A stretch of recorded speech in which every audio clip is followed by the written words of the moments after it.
Patricia qui est avec nous. Bonsoir Patricia. Patricia, bonsoir. Patricia, bonsoir. Oui, bonsoir, parce qu'en fait, Pierre-Alexis qui parle avec la grosse voix, en fait, tu oublies d'appuyer sur les boutons, vous voyez ce que je veux dire? Donc, en fait, du coup, je parle dans le vide. Bravo, toi, tu files un mauvais coton, hein, Pierre-Alexis. Bon, Patricia, je suis ravi de vous accueillir. Vous nous appelez d'où, Patricia? Alors, je vous appelle de près de Poitiers. Oh, près de Poitiers. Bon, on n'est pas loin quand même du château de Faugeray, hein, Poitiers. Donc, je sais. Oui, C'est pour ça. Oui.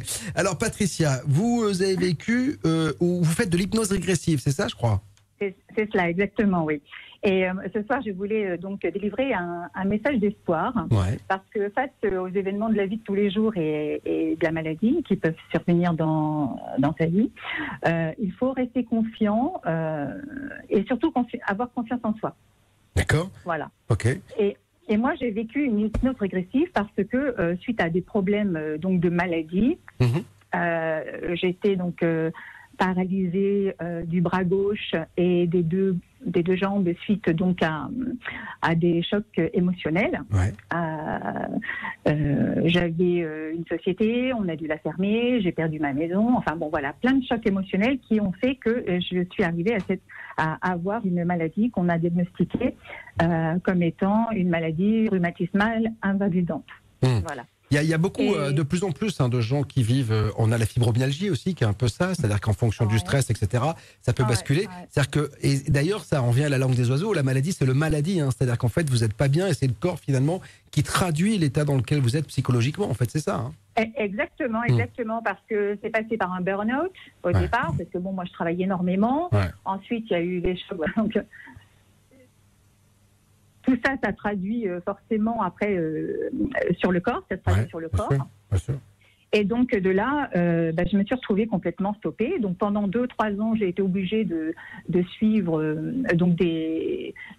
avoir de la médication, aller à l'hôpital, à faire des opérations, et jusqu'au jour où j'ai dit stop, où je me suis dit maintenant c'est bon, je suis en train de détruire mon corps, il faut qu'il se passe quelque chose. Donc c'est comme si j'avais envoyé un message à l'univers et de dire bon voilà, maintenant il faut arrêter. Moi j'arrive plus à me reconnaître dans la glace.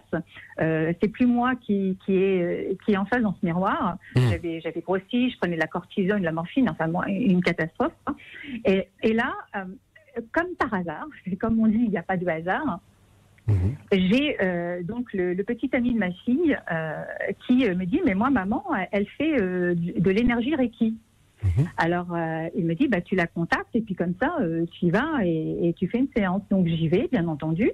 Ça se passe super bien, ça se passe tellement bien que quelques semaines après j'ai comme une intuition qui me dit il faut que je fasse une hypnose régressive. Il faut absolument que je fasse une hypnose parce que quand on fait une hypnose régressive, bon, je regarde sur Internet, ça veut dire on va essayer de trouver d'où sont les blocages, qu'est-ce qui se passe, comment on peut améliorer sa vie grâce à ça, quoi. Donc, ce que je fais, je contacte une personne, une hypnothérapeute qui vient à la maison, puisque moi j'ai toujours mes problèmes de santé à ce moment-là, bien évidemment. Elle vient à la maison et on fait cette hypnose régressive. Et c'est là où tout bascule, parce que moi j'ai vécu un avant où j'étais une chef d'entreprise, on a fermé les sociétés, je travaillais énormément, j'étais une secrétaire trilingue, etc. Enfin bref, et donc elle me fait cette hypnose régressive et il se passe quelque chose lors de cette hypnose régressive.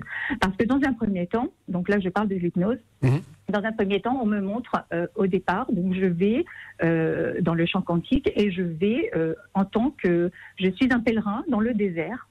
Et on me montre la vie d'un homme qui voyage. Et aujourd'hui, dans ma vie d'aujourd'hui, je suis une très grande voyageuse parce que je fais des voyages humanitaires, surtout en Afrique. Donc, c'est presque comme si on me disait, tu vois, tu as été ça. Et c'est pour ça qu'aujourd'hui, tu aimes faire ça. Donc déjà, on me met déjà une petite idée. Mais c'est pas simplement ça qui est le plus important, c'est ce qui vient derrière. Parce que derrière, à la fin de la vie de cet homme, je vais dans l'entrevie. Ce qu'appelle l'entrevie Dolores Cannon, en l'occurrence, qui a appris cette méthode. Et elle dit qu'à l'entrevie, on va ailleurs en attendant de se réincarner ou d'aller ailleurs sur d'autres planètes, etc. Et moi, à ce moment, alors Bob, je vous précise bien que moi, avant ça, je n'y connais rien. Je ne suis pas dans le domaine spirituel, je ne sais rien.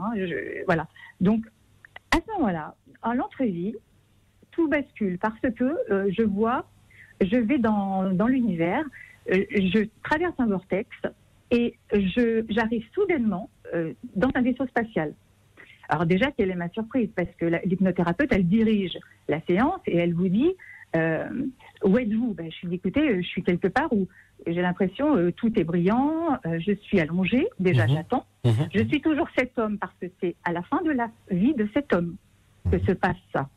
Donc on me montre autre chose juste derrière.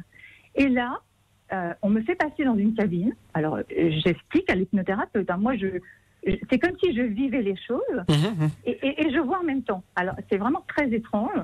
Et là, on m'enlève les cheveux. Alors j'en suis encore même très étonnée parce qu'à chaque fois que je raconte, je suis même étonnée de ce que j'ai vu parce que je l'ai vu et je l'ai vécu. On m'enlève les cheveux et on ouvre, c'est comme si quelque chose s'ouvre, c'est très lumineux. Et tout d'un coup, un grand être sort de moi. Un grand être bleu. Donc là, je vois clairement et j'explique à l'hypnothérapeute ce que je vois. Un grand bleu avec une grande tête allongée, des grands yeux en amande sur le côté, très grands, une petite bouche, un petit nez, et il est très grand. Et je vois 2 longs bras le long de son corps, et le dessous, je ne vois pas, je vois que de la lumière. Et là, il s'avance en flottant, on va dire presque, voilà.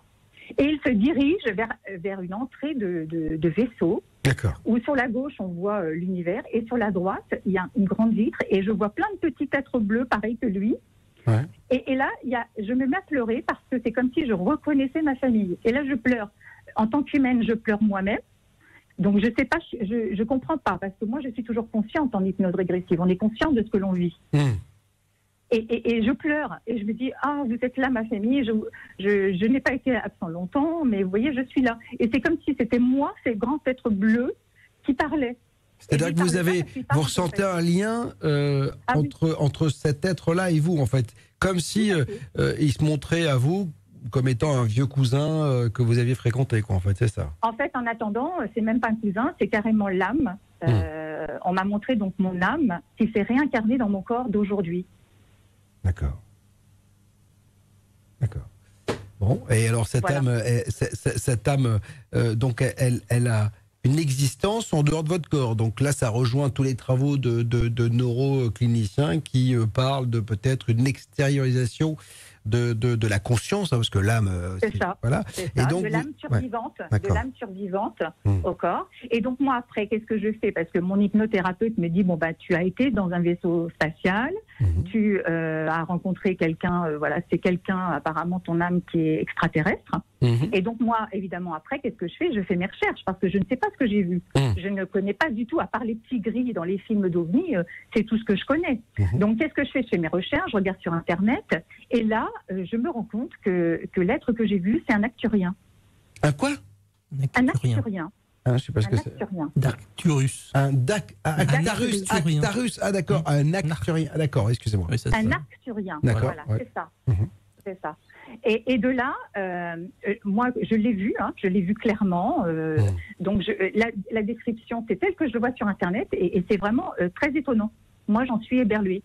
J'en suis toujours éberluée. Mais alors, dites-moi, je vais vous poser quelques questions quand même, Patricia, parce que est-ce que vous aviez une culture ufologique? Parce que même si vous me dites que vous n'étiez pas du tout dans la spiritualité, là, on est sur une hypnose régressive qui emmène sur les terres d'ovnis, d'extraterrestres, etc. C'est-à-dire que vous aviez une culture sur ces thèmes-là? Pas du tout. D'accord. Pas du tout. C'est la première fois que vous voyez à l'époque dans cette ces gens-là, quoi, en fait, c'est ça? Ouais, exactement. Et c'est pour ça que les gens évidemment peuvent dire mais elle est un petit peu folle d'âme, quoi, on va dire quelque part, parce que elle invente des choses. Mais non, mais moi j'ai vu quelque chose que j'ai pu reconnaître et je ne connaissais pas avant. Alors je ne sais pas si vous êtes devant votre écran, mais je montre là à la caméra un Arcturien, c'est ça, c'est comme ça qu'il est représenté? Exactement. Alors c'est ça que j'ai vu moi. Parce que après j'en ai eu l'explication. On m'a dit qu'il fallait me montrer quelque chose qui existait par rapport au réseau, que je puisse reconnaître sur ce qui était aujourd'hui montré. Et on montre un Arcturien, et celui-là en l'occurrence c'est Nan. Et moi, je vois ce personnage et je me dis, oh là là, mais c'est lui que j'ai vu, c'est exactement lui. Et moi, j'en suis encore même éberluée, étonnée. Moi, j'y connaissais rien avant Bob. Donc, c'est pour ça que, quelque part, au bout d'un moment, il faut croire aussi à ce qu'on voit, même si c'est en hypnose régressive, parce qu'une hypnose régressive, quand même, c'est étonnant. C'est étonnant. Et moi, je ne l'ai pas inventé. Et alors, est-ce que vous vous attendiez... Alors, ce qui est intéressant, parce que... Est-ce que vous vous attendiez à quelque chose de précis lorsque vous êtes rentré en hypnose régressive ? Non, moi j'attendais simplement de savoir pourquoi j'étais malade, quelle était ma mission de vie, parce qu'on a posé la question, quelle est ma mission de vie, pourquoi j'étais malade, pourquoi j'étais aussi mal au point. Et j'ai demandé une séance de guérison, on m'a un peu guéri, on va dire le haut, où j'ai beaucoup eu moins mal aux épaules, étant donné que j'ai des problèmes d'articulation énormes, et pas tout entier, parce qu'il fallait que j'apprenne aussi des choses, il fallait que j'avance aussi avec cet être en intérieur, parce qu'en fait c'est une reconnexion à son âme, en fait. D'accord. Il fallait que je me reconnecte à moi-même, et c'est vrai que depuis, et c'est pour ça quand je disais au départ que c'était il y a un avant et un après, c'est que moi depuis moi mon âme, donc j'ai eu son nom, il s'appelle Joresh, lui il m'a transcendé.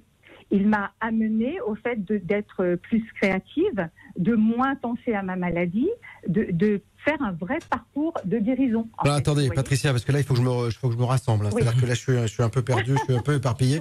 C'est-à-dire que vous connaissez le nom de votre âme, en fait, c'est ça ? Oui, tout à fait. Parce qu'après, moi, ce que j'ai fait, évidemment, je me suis formée au Reiki.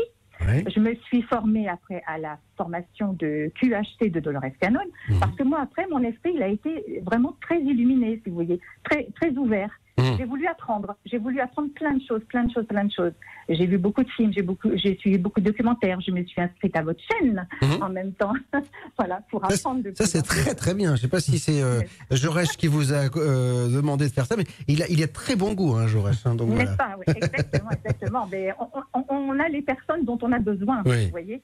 On nous donne exactement. Mais alors aujourd'hui, vous dialoguez avec votre âme ou pas ? Alors, non, moi je ne dialogue pas avec mon âme, je ne canalise pas. Moi, ce que je fais, c'est que je ressens. Moi, il me porte pour m'aider dans ma guérison. Et puis moi, je donne également, évidemment, des conseils d'amour, des conseils de faire ci, de faire ça. J'ai écrit un livre, en l'occurrence, qui est sorti au mois de juin, pour parler de lui, de ce qui m'est arrivé, et de dire, voilà, quand il faut toujours avoir confiance en soi, en fait, parce qu'il faut savoir s'écouter.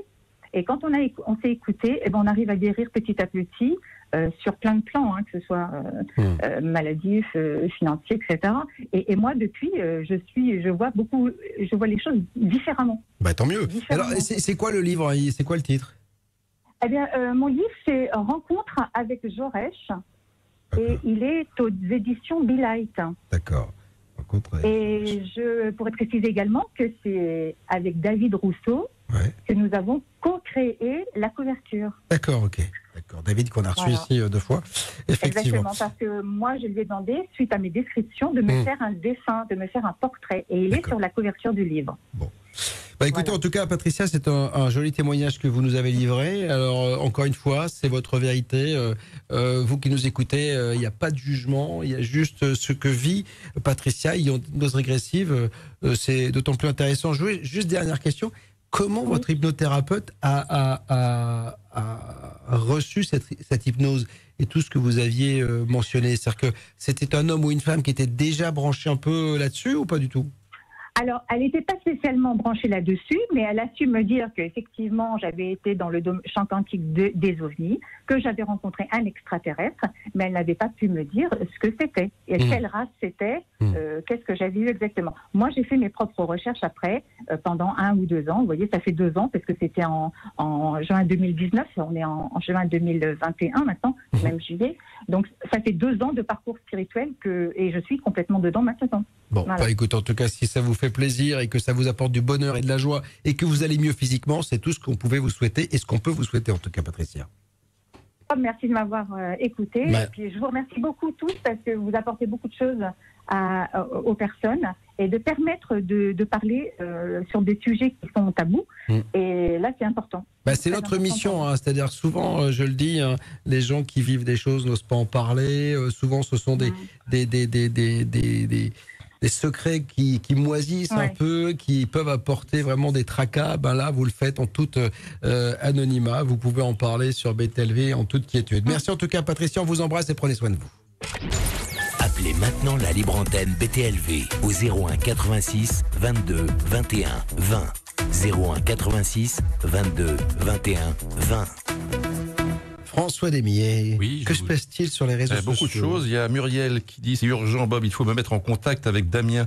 Ça concerne Lyon. Tout à l'heure, on a parlé de Lyon et de la soucoupe. Ah oui, Donc, écoutez, alors Pierre-Alexis, voilà. Notez-le, mon cher, vous qui préparez l'émission, on a une jeune femme ou une vieille femme, on s'en fout d'ailleurs, quel que soit son âge, qui veut être en rapport avec... Elle s'appelle Muriel. Damien, donc. Elle s'appelle Muriel. Donc voilà. Muriel, écrivez à rédaction@btlv.fr, on transmettra. Oui, alors surtout, laissez vos coordonnées pour qu'on puisse vous mettre en contact. Il y a Vanessa, les êtres bleus, ça fait penser aux dieux des anciennes civilisations qui seraient venus sur Terre nous apporter la connaissance. Oui, puis Avatar. Avatar aussi. Vachement.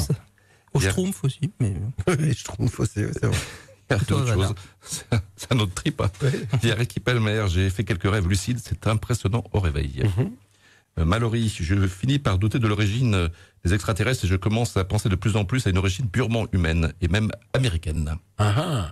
Donc, nous donner des arguments. Oui, voilà, ce serait bien. Pourquoi pas Pourquoi pas voilà, mais encore une fois, il y a bien des gens qui pensent qu'il y a l'intraterre, etc., que des êtres pourraient ressortir.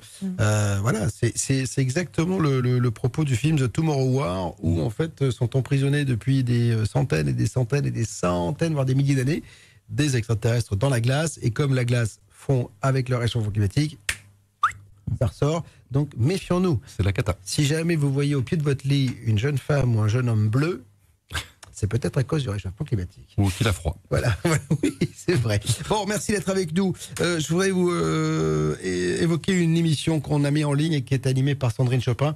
Elle a consacré un aparté à Isabelle Coupeau, qui est une médium au cœur d'enquêtes policières. Un dimanche de Pâques, vous recevez un coup de téléphone et là, tout démarre différemment. Que s'est-il passé ? Donc j'ai une amie qui m'a contactée et elle a son mari qui a reçu un message troublant de la disparition d'un des collègues de travail, un ami de boulot. Un pompier et il le recherche. Et sa femme également a reçu un message très particulier et donc il se demande s'il est passé à l'acte. Et très vite, je lui réponds que pour moi, il est déjà décédé.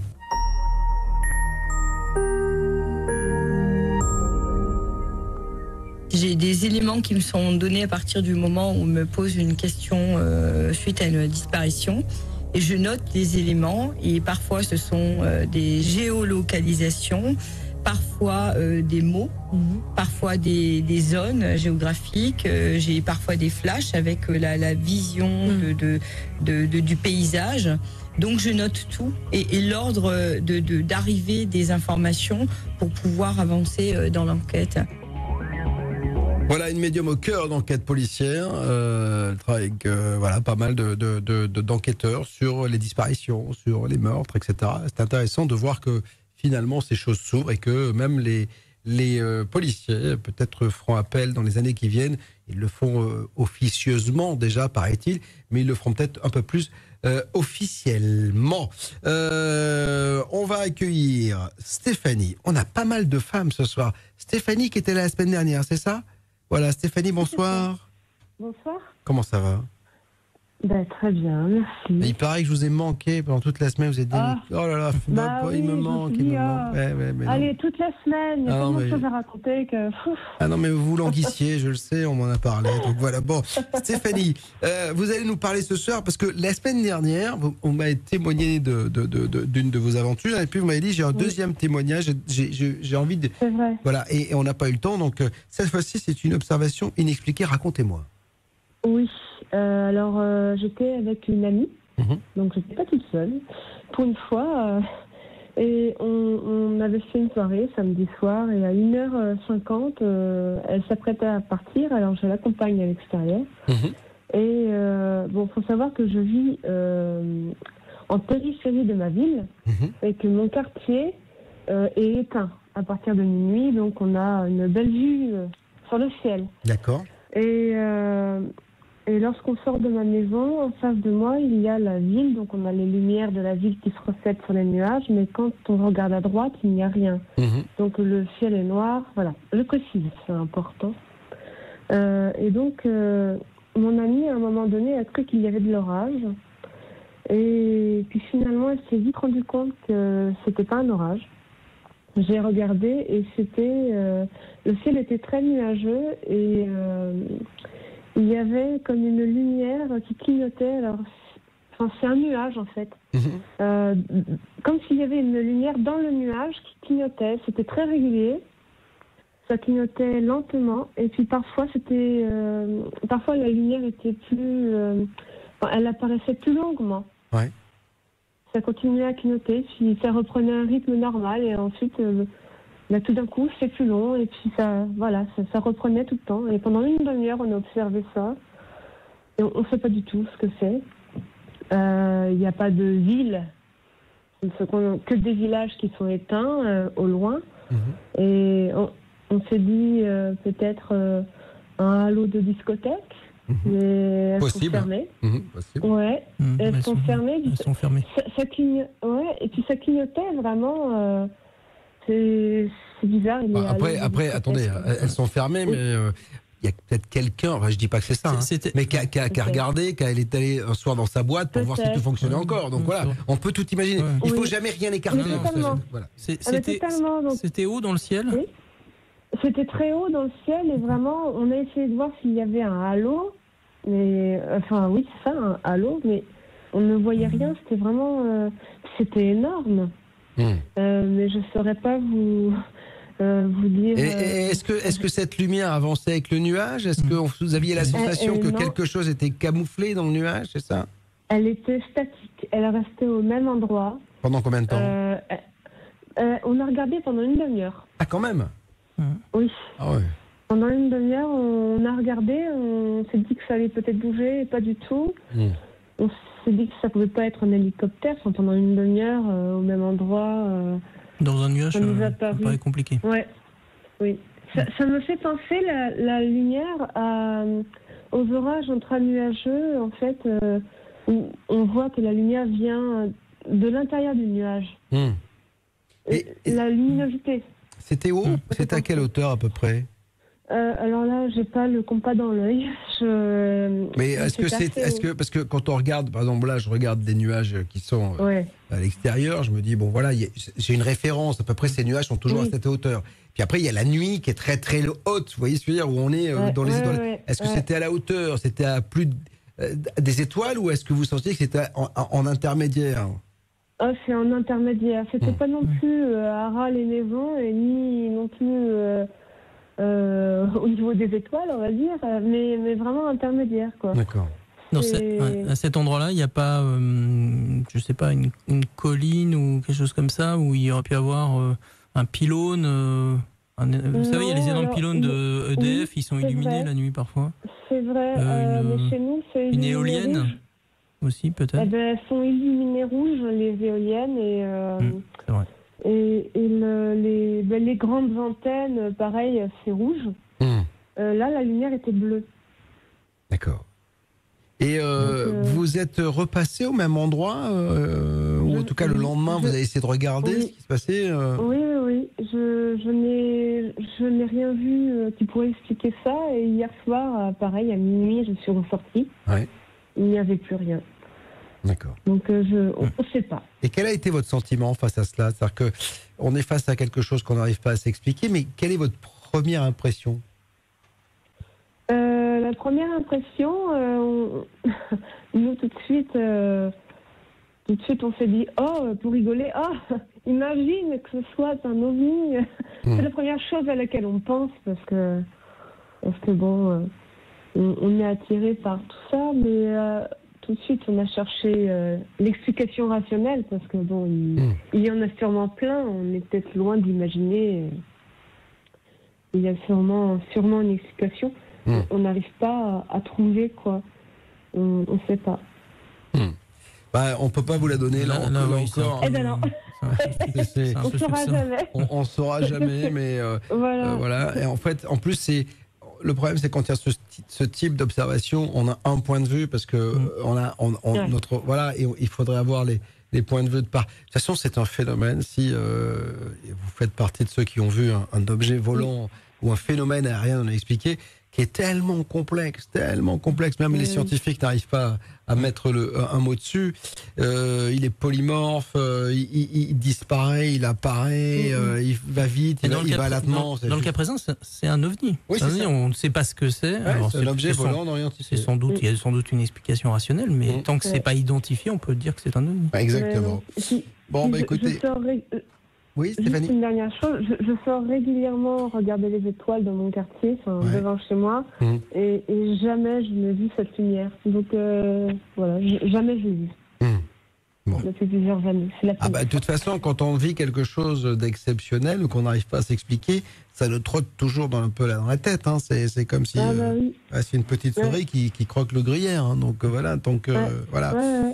Écoutez, Stéphanie, en tout cas, merci de nous avoir livré cette observation ce soir. On vous embrasse. Bonnes vacances si vous partez en vacances et bon boulot si vous devez taffer. Appelez maintenant la libre antenne BTLV au 01 86 22 21 20. 01 86 22 21 20. On va avoir Christelle dans un instant qui va nous parler de l'apparition de son papa décédé. Avant ça, il y a Jérémy qui dit: y a-t-il un code promo pour s'abonner en ce moment, car 19,90 par mois, ça fait un peu cher. Jérémy, ça part de 4,90 à 19,90. Vous avez plusieurs possibilités pour l'abonnement. Et regardez, là c'est beau parce que là il y a Mathis à la régie qui a dégainé, ce qui vous permet de savoir comment vous pouvez vous abonner. Vous avez tout ce qu'il faut à votre disposition. Voilà, ça va de 4,90 à 19,80 par mois. D'ailleurs, c'est 19,90. Il s'est trompé. Donc sur le visuel, je viens de m'en apercevoir. C'est pas mal, 19,80. Oui, c'est original. Ou alors c'est moi qui me trompe. Peut-être que je vais voir 90, mais je sais même plus. Donc voilà. Il y a Denis qui te ressemble un petit peu. Moi qui ai toujours le nez en l'air, je cherche même parfois une caméra pointée au ciel. J'habite en montagne. Eh bien, rien, les amis, je ne vois rien. Ouais. C'est triste. Pas simple. Hein. Il y a Jean-Philippe. Pour Jean-Philippe, les extraterrestres sont peut-être les humains du futur. C'est l'autre piste. Il y a Cathy. Ma fille voit des choses chez son amie, des entités qu'elle ne connaît pas beaucoup de monde. Des réponses par oui ou par non. Je lui ai dit de les laisser tranquilles. C'est pas très clair là. Remets tout dans le contexte. Mais elle pose des questions. Sa fille pose des questions à des entités pour avoir des réponses par oui ou par non. Et elle dit à sa fille qu'il faut pas le faire, que c'est pas bien, qu'il faut faire attention, que ça peut être dangereux. D'accord. Voilà. Il y a Chris qui nous a dit que Netflix va sortir au mois d'août un film Top Secret saison 1. Je t'en ai parlé vendredi dernier d'ailleurs. Sur Netflix ? Oui. Oui. Il y a un documentaire qui va sortir. Là, on est dans Roswell, machin, tout ça, avec dissection de cadavres et tout. Donc, je ne sais pas ce que ça va donner. Mais il y a tous les grands noms de l'ufologie américaine qui ont répondu présent. Donc, j'ai hâte de voir. Il y a Francine, à propos des voyantes, elle en parle beaucoup. Les personnes s'étaient faites tirer des cartes et toutes les prédictions sont avérées correctes. Et ça lui fait peur. Ça peut faire peur parfois. Et n'allez pas voir de voyante. Hein, donc voilà, faites comme moi, vous attendez, la vie est un paquet de bonbons et chaque jour j'en prends un. Je l'ouvre et je le suce. Moi j'en prends plus. Ah oui, toi t'as des bonbons. T'as tout pris. Toi t'aimes la vie. Hein. Toi t'aimes la vie. Là, tous les jours il se fait un paquet de bonbons le gars. Donc voilà. Après il me dit, j'ai grossi. C'est pas faux. Il y a Ricky Palmer qui nous donne un conseil pour filmer un ovni. Essayez d'avoir au moins 2 mobiles. Déjà, c'est pas facile d'en sortir un. Mais alors, moi, j'ai un iPhone 7. Hein, donc, vous savez, avant que j'arrive à filmer quelque chose. Donc, 2 mobiles à angles différents pour qu'on ne puisse pas dire que c'est un montage vidéo. Ouais, d'accord. Exactement. Ah oui, c'est bien. Mais en même temps, déjà, avoir la présence d'esprit d'en sortir un. Surtout que maintenant, il faut mettre le doigt et machin. Ça, c'est-à-dire qu'en fait, il ne faut pas se tromper de doigt pour ouvrir. Ouais, bon. Enfin, et puis surtout, plus c'est loin, plus c'est compliqué à filmer. Christelle nous a contacté 01 86 22 21 20. Faites comme elle si vous voulez témoigner de quelque chose aux frontières du mystère et de l'inexpliqué. Et visiblement, elle a vécu une apparition, celle de son papa décédé, je crois. Bonsoir Christelle. Bonsoir Bob, bonsoir François et Jocelyn. Bonsoir. Je suis ravi de vous accueillir Christelle. Vous avez un accent qui me fait à chaque fois planer. Voilà, donc il vient d'où celui-là ? Il vient d'où ? Du Gers. Ah, vous savez que mon frère habite Condon. Vous savez, je connais bien. Oui, mais c'est pas loin. Voilà, c'est pas loin d'où je suis. Eh ben voilà. Alors dites-moi tout, Christelle. Donc moi, j'ai déjà témoigné il y a plusieurs mois, mais le soir-là, on avait été embêtés par des problèmes techniques. Ah oui, ben on en a eu beaucoup au niveau du standard au départ.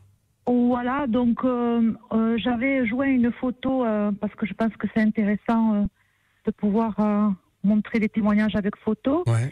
Et donc je réitère mon témoignage qui se passe il y a 2 ans, donc en août 2019. Donc lors du décès de mon père.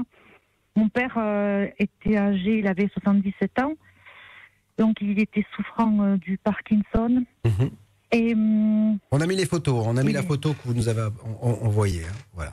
Ok. Donc le contexte, nous étions en vacances, nous les enfants, en Corse, et là le jour de notre retour, il est parti sans même qu'on puisse lui dire au revoir. Voilà. Donc, nous avons été prévenus, nous nous sommes rendus à son chevet. Ma première réaction, évidemment, ça a été l'affolement total. Bien sûr, oui. Nous l'avons donc, il était alité dans sa chambre de l'EHPAD. Il était en institut un institut maison de retraite par rapport à son handicap. Ouais. Parce que mon papa, il ne pouvait plus tenir debout, il faisait que tomber. D'accord. Et donc, voilà, j'explique que je l'ai découvert pour voir comment il était habillé, pour le voir en entier. Je me souviens très bien de la tenue qu'il portait. Il avait un t-shirt bleu marine et un short bleu marine foncé. Vous voyez. Et puis, nous sommes rentrés et j'ai appelé les pompes funèbres. Et donc, très tôt le lendemain matin, je devais faire tout le nécessaire avec mon frère à qui j'ai donné rendez-vous. J'ai dit à mon frère, tu passes à la maison très tôt et ensemble nous irons faire les formalités d'obsèques. Et donc chez moi, je suis munie d'une caméra de sécurité qui donne à l'entrée.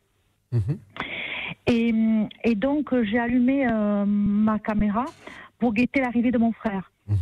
Et au moment où j'ai allumé la caméra, donc j'ai un petit écran qui fait 10 cm par 5 à peu près. Je vois donc une personne au bout du chemin.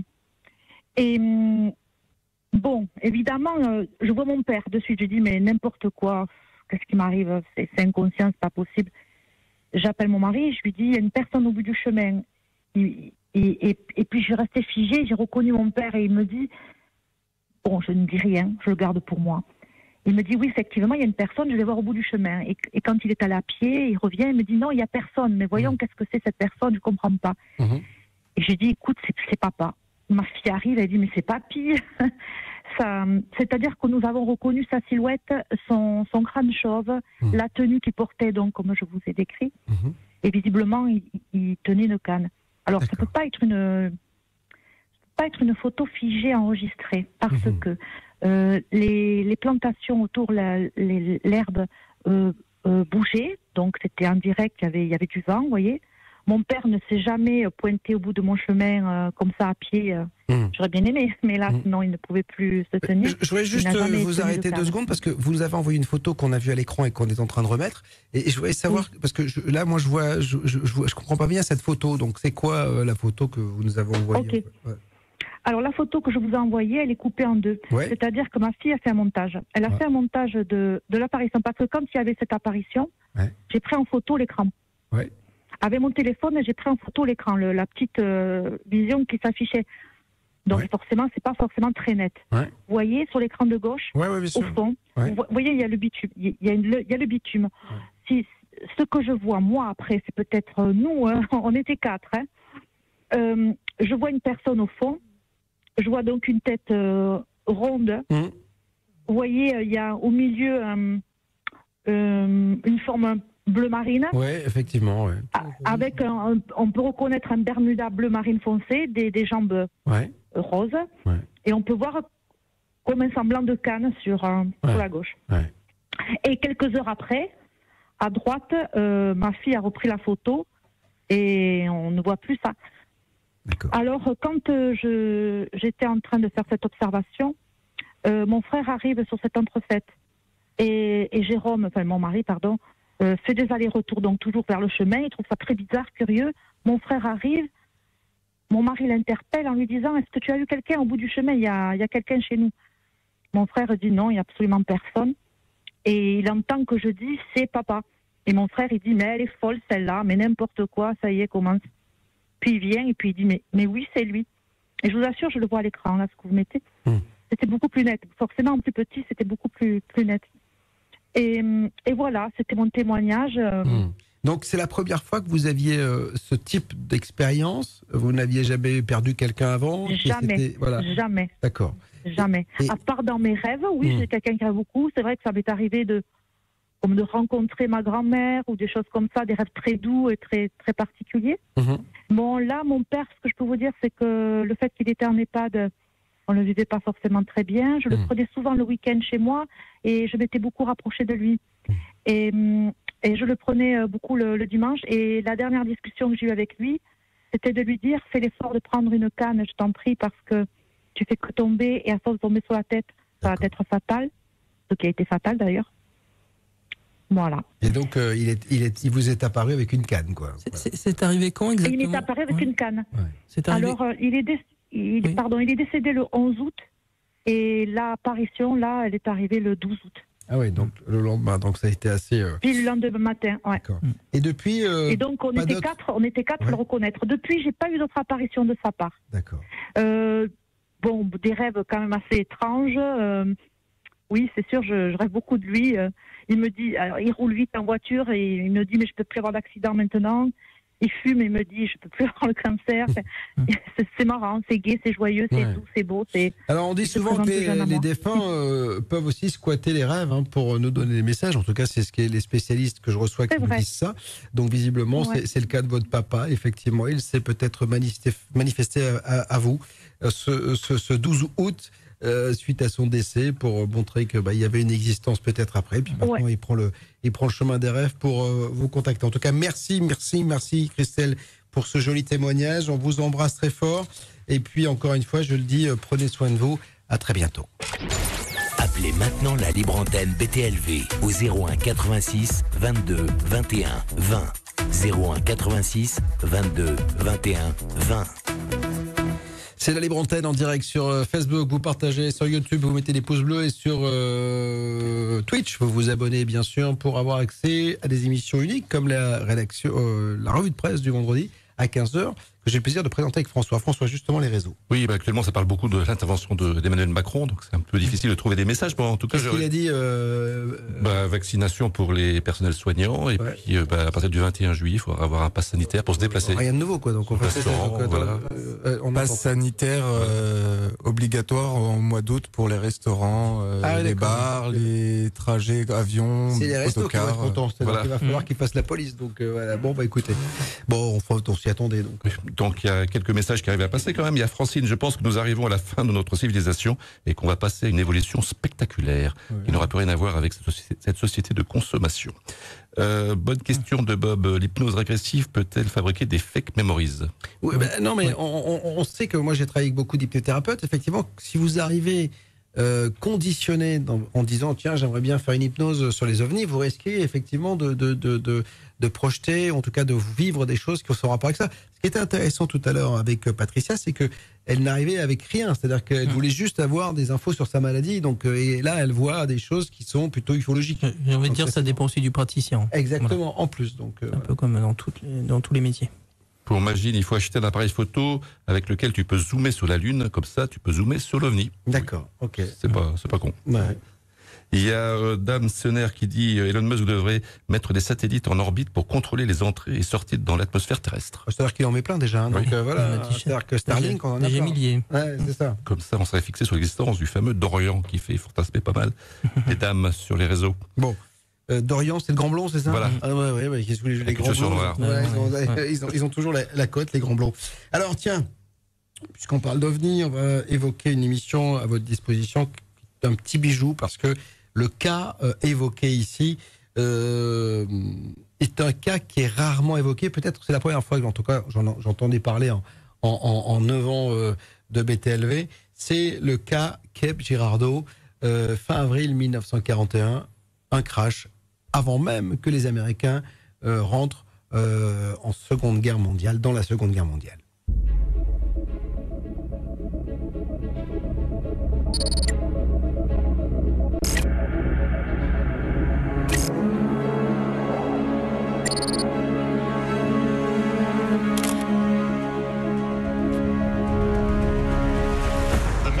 was called by the Cape Girardeau Police Department. He went rushing to what they thought was an airplane crash. He also saw a silver disc. It was your typical gray alien with a big round head and big black eyes. Everything changed with the arrival of the United States military. Told everyone to put down that debris. You never saw this. This never happened. And only now are we starting to put this all together.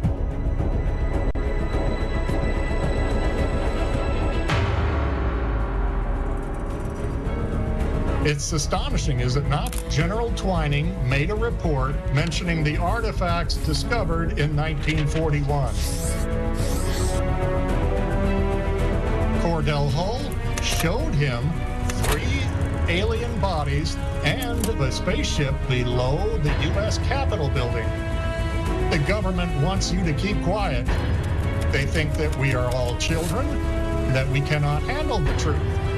We are being visited by a number of different species who look us over like animals in a zoo and then go home. Ah, ce que dit Paul Blake Smith, effectivement, c'est une théorie qu'on serait là observé comme des fourmis, le grand zoo. Donc, ça fait partie de ces théories que l'on a dans tous les cas. Une chose est sûre, cette émission est très très belle. Elle est réservée aux abonnés, donc abonnez-vous. Et à propos des grands blonds, il y a Valérie qui dit jaloux Bob. Non, Valérie, les petits chauves se défendent très très bien. Rassurez-vous, rassurez-vous, rassurez-vous. On a Radé qui est avec nous. Bonsoir Radé. Bonsoir. Ravi de vous accueillir Radé. Dites-moi, d'où vous nous appelez Radé? Je suis de Paris. D'accord. Enchanté Bob, enchanté toute l'équipe. Enchanté, bienvenue. Alors dites-moi, il s'agit d'une photo mystérieuse, c'est ça je crois? Oui, tout à fait, que j'ai prise en août 2013. D'accord, donc on va montrer la photo, comme ça elle va arriver à l'écran et vous pourrez la commenter, parce que, alors moi j'ai déjà la photo sous les yeux, c'est-à-dire qu'elle montre, il y a un hall d'entrée avec une porte à gauche, des escaliers qui montent, une porte à droite, un radiateur, un lustre. Alors qu'est-ce qui est de mystérieux dans cette photo, dites-moi Radé? Voilà. Alors pour ma part, c'est que ce château-là, il est en Serbie actuellement. Ça s'appelle le château Fantaste, qui a été fait dans les années 1900, exactement en 1919. Ouais, pas vieux donc. En 1925, il était achevé. Il a été construit pour un richissime Bogdan Djudjerski. Ouais. D'ailleurs, le château, il me fait un petit peu rappeler au château de Fougeray, un petit peu vite fait. Et non, c'est que là, cette année-là, j'étais avec ma famille, mon beau-frère, ma soeur et leurs enfants. On peut visiter le château, il n'y a pas de problème. Hein. Il fait également, comment on dit, on peut aller dîner, on peut aller déjeuner dans ce château-là, on peut aussi nuiter dans ce château-là. Et un jour en 2013, en août, j'ai fait cette photo-là, et puis c'est en revenant sur Paris que j'ai mis quelques photos sur mon ordinateur, et j'ai vu cette photo-là qui m'a intrigué, on va dire. Mais qu'est-ce qu'elle a de particulier cette photo? Parce que là, je vois rien pour l'instant. Dites-moi. Justement, si vous regardez bien sur la droite, sur le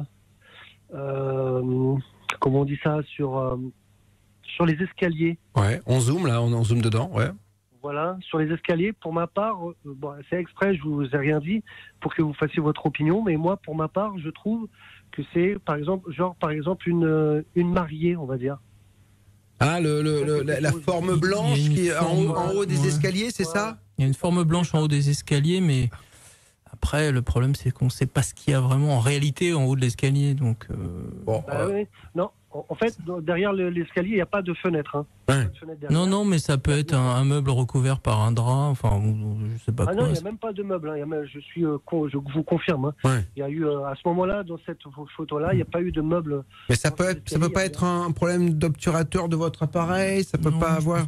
Non, il y a quelque chose. Il y a quelque chose là. Il y a quelque chose de blanc. Moi, je vois. Alors, je sais pas si vous voyez une mariée, parce que moi, effectivement, je vois plutôt quelque chose d'évanescent, de vaporeux. Ce qui est assez étrange, c'est que la forme en haut à gauche de l'escalier a l'air de se refléter dans le mur qui est sur la droite de l'escalier. Vous voyez ce que je veux dire? Oui. On a l'impression que c'est je sais pas en quoi est fait le mur de droite, mais on a l'impression que il y a des reflets.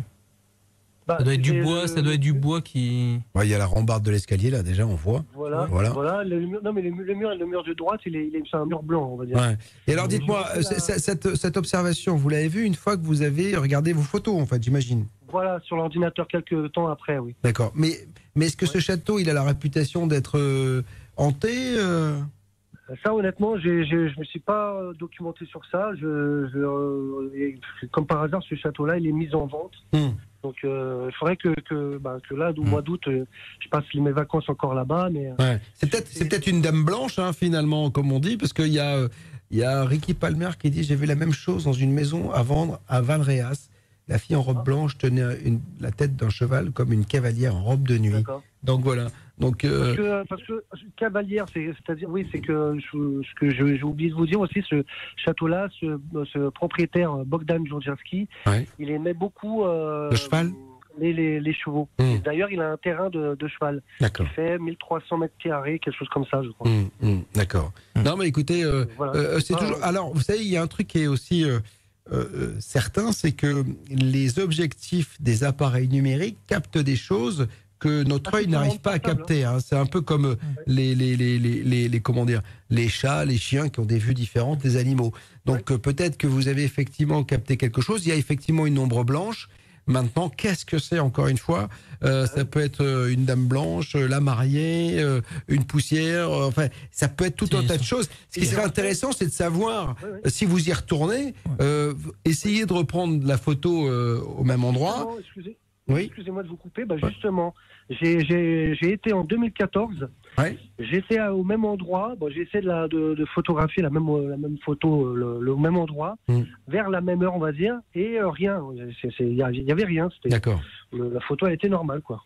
Alors, ça, c'est une première indication. Et puis, essayer de discuter avec les gens qui travaillent là-bas. Peut-être que si quelqu'un... Ce serait vachement intéressant. Parce que ce qu'on me dit, c'est qu'il y a il y a 6 mois de ça, c'était remis à vendre. Après, je ne sais pas qui va être là-dedans. On reste à savoir si ça a été, ou si c'est mis en vente parce qu'il se passe des choses et que les gens ne veulent pas y rester, ou si c'est une promotion immobilière, oui. Ah oui, peut-être, oui. Peut-être. Mais en tout cas... Et là, quand vous visitiez le château, il y avait donc d'autres personnes qui étaient dans le château? Derrière moi, j'avais un portable à l'époque, mais non, derrière moi, j'avais, comme je vous disais, j'avais ma famille qui était en train de regarder les alentours, etc., de visiter le château, tout simplement. Et c'était pas possible que ce soit une personne qui était en haut de l'escalier qui soit passée à ce moment-là? Ah non, du tout. Ah non, du tout. Non, là on voit que c'est pas une personne. Là on voit que c'est pas une personne. Ça paraît plus. Là, ça paraît plus évanescent, plus c'est pas consistant là, donc quand même. Quelqu'un qui passe. Non, mais avec le mouvement. Ah ouais. Ça crée un effet un peu de flou là. Ah, sur la photo peut-être quand il prend la photo. Ouais, bon. Pourquoi pas. Dans tous les cas, effectivement, là c'est ça peut être soit un problème d'objectif, de la poussière, ou alors véritablement un truc de spectral qui pourrait. Mais ce qui est intéressant surtout, c'est de savoir si ce château il a une réalité de château hanté. C'est-à-dire que s'il y a des histoires, si des gens qui ont travaillé vous racontent des choses, c'est toujours intéressant parce que 1900 et quelques, c'est pas très vieux, même si en 100 ans il y a bien eu des morts, hein, mais savoir dans quelle proportion, comment les gens sont morts et dans quelles circonstances, ce serait intéressant que vous renseigniez si jamais vous y retournez. Oui, je vais essayer de voir ça et puis super. Essayer de... Mais j'ai pas eu de problème, je m'en souviens très bien, j'ai pas eu de problème d'objectif, etc. Les autres photos que j'ai faites, elles étaient toutes nettes, etc. Et alors, quand vous avez fait la photo, vous en avez pris plusieurs du même, parce que souvent quand on a un appareil numérique, on prend 3-4 photos de la même chose. Sur les autres photos, j'imagine, il y avait quelque chose ou rien? Sur les autres photos, non, il y avait rien, franchement, non, rien. Ok, bon. Écoutez, en tout cas, si vous avez des news, n'hésitez pas à nous en faire part lors de votre retour de vacances. Radé, merci infiniment d'avoir été avec nous. Et puis, si vous voulez faire comme lui, si vous avez des photos, des documents, n'hésitez pas, rédaction@btlv.fr, ou alors vous nous appelez au 01 86 22 21 20. Il reste une libre antenne avant, je crois, c'est ça, 19 et 22 libres antennes avant la fin de la saison. Après, pendant le mois d'août, il n'y en aura pas. Donc, si vous voulez témoigner, c'est le moment. vous nous écrivez à rédaction@btlv.fr, vous nous téléphonez 01 86 22 21 20. Si on n'est pas là, vous laissez un message avec vos coordonnées. Appelez maintenant la libre antenne BTLV au 01 86 22 21 20. 01 86 22 21 20. On arrive au terme de cette libre antenne, mesdames et messieurs, mais on va faire un tour sur les réseaux quand même, François. Oh là, Mathis, alors là, tu direct la Roumanie. Alors là, cet été, Roumanie. Il y a Mallory, ça pourrait être à la limite très intéressant, mais s'il y avait une série de photos à propos du dernier témoignage, une seule photo pour lui, c'est trop léger. Ben oui, c'est ça, non, mais c'est ce que je dis. Mais radé, peut-être que là, il va pouvoir faire des comparaisons. On pourra comparer. Par contre, pour Ulysse, l'ombre n'est pas collée contre un mur. Tesh qui dit on voit bien la finition du bois qui monte le long de l'escalier. À droite, c'est une ombre. Je pense aussi. Bon, écoutez. Voilà. Tu voulais rajouter quelque chose ? Juste un petit retour sur la semaine dernière où je parlais de la vidéo de Dinkelsbull. Là. Ah oui, le fameux ovni. Avec la voiture qui roulait la nuit dans la forêt et avec l'ovni. Alors j'en sais un peu plus. Alors j'ai publié un petit article sur mon blog pour donner les détails et je peux juste vous dire qu'en fait on sait qui l'a fait. C'est un designer graphique qui s'appelle VFX, qui est en fait spécialisé dans les images de synthèse, mais qui lui avait pas du tout. En fait, c'était un exercice de style. Il voulait faire un test pour comment dirais-je, pour voir comment des effets de lumière dans l'obscurité. Voilà. Et donc il a publié ça. Le problème, c'est que sa vidéo a été piquée par d'autres youtubeurs et qui l'ont rebaptisé et qui ont inventé toute cette histoire d'ovni. Voilà. Et le pire, c'est que lui, il s'est expliqué. Il a dit bah voilà, j'ai fait ça, etc. Et que là, tout le monde lui est tombé dessus en disant c'est pas vrai, on le menaçait. Enfin voilà. Après, ça a mal viré au point qu'il a dû même fermer sa chaîne YouTube. Ce qui est un peu désolant. Ok. Bah écoutez, en tout cas, je vous confirme que quand on a la vérité sur quelque chose, on vous la donnera toujours, parce que voilà, quand on peut, c'est vachement important. Juste, il y a Colade qui dit 1 mois sans BTLV, ça va être dur. Attention, toutes les émissions cryptées, elles seront là. Si vous êtes abonné à BTLV, vous aurez toutes les émissions et on en a enregistré, on a plein qui seront à votre disposition. Il y a même quelques surprises durant l'été. Et les replays. Et les replays de toutes les émissions. Il y a des milliers d'heures d'émissions. Je suis pas sûr que vous ayez tout vu. À part quelques-uns qui sont vraiment fans absolus, je suis pas sûr que vous ayez tout vu. Merci Jocelyn, merci François, merci Mathis à la régie, merci à Pierre-Alexis d'avoir préparé cette émission. On vous embrasse, sortez couverts, protégez-vous et partagez. Salut.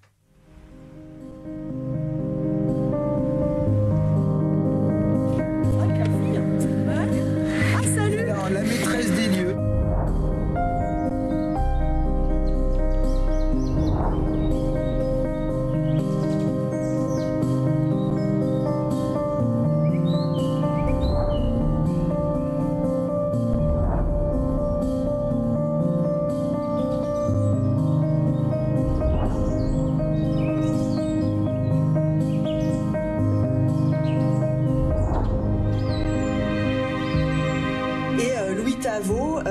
Il prélevait beaucoup de taxes à ses paysans, mais il ne payait pas les siennes. Voilà. Donc il a eu un huissier, et cet huissier est venu une fois de trop, et il a menacé de saisir le château, et il s'est pris un coup de hache dans le sternum, et il a été enterré en bas dans la 2e crypte.